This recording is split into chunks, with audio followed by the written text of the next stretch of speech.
Beralih ke informasi lainnya, saudara, sejumlah tokoh Gerakan Bela Islam 212 mendeklarasikan dukungan kepada pasangan calon presiden dan wakil presiden nomor urut 1 Joko Widodo Ma'ruf Amin. Kami X212 mengawal ulama untuk memimpin NKRI. Kiai Haji Ma'ruf Amin jadi calon wakil presiden adalah bukti nyata terkabulnya doa dan perjuangan kami.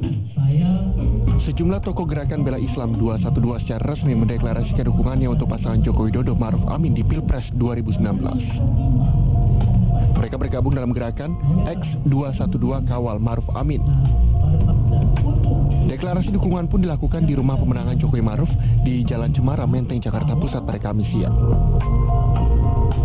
Wakil Koordinator Gerakan X212 Kawal Ma'ruf Amin, Kapitra Ampera, mengatakan Ma'ruf Amin merupakan tokoh penting dalam setiap gerakan aksi bela Islam dan ulama, karenanya harus didukung.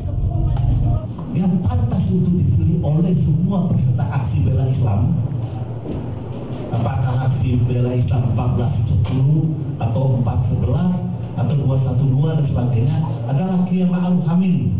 Tidak ada yang boleh berhak mengklaim atau memilih selain itu kalau mau konsisten dengan aksi bela Islam.